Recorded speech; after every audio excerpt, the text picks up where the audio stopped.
Objektif pembelajaran yang kita dapat hari ini ialah memahami komponen patch cord, menyediakan peralatan pemasangan, melaksanakan proses penyambungan patch cord dan menjalankan ujian sambungan patch cord.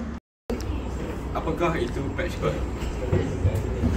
Patch cord adalah kabel pendek yang digunakan untuk menyambungkan PC ke barangan lain.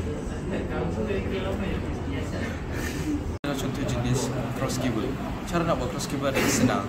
Kita menggunakan type A dan type B ataupun sebaliknya. Ia boleh menyambungkan kepada peranti yang sama seperti PC ke PC, switch ke switch yang sebagainya. Ini pula adalah straight cable. Straight cable hanya boleh menyambungkan kepada peranti yang lain.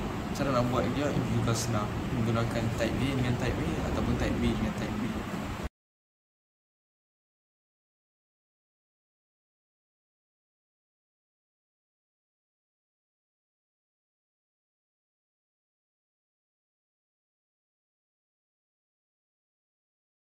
Kita akan gunakan wire stripper untuk bawa pendapat luar.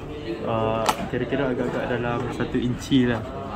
Okay, 1 inci macam. Okay, kita ambil kabel stripper ni, wire stripper ni, kita potong.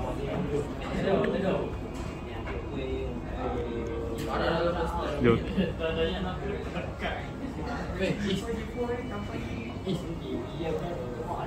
Hati-hati supaya tidak merosakkan wire dalam. Kita tarik. Susun wire mengikut standard. Saya memilih standard type A.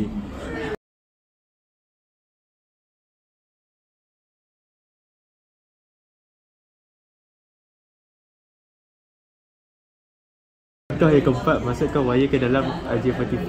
Pastikan semua wire masuk hingga ke hujung. Pastikan wire berada dalam susunan yang betul. Langkah yang kelima, kita perlu krimkan penyambungan. Gunakan krim tool untuk kunci RJ45. Tekan kuat sehingga bunyi klik pada kabel. Klik. Ambil kabel patch cord yang telah dibuat dan memasukkan kepada lubang RJ45 yang telah disediakan dalam kabel tester.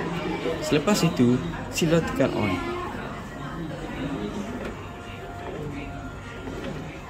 Keselamatan. Yang pertama, kita kena gunakan alat dengan berhati-hati. Janganlah sampai kita terpotong, kita nak potong nanti gunting yang lain. Kita kena hati-hati.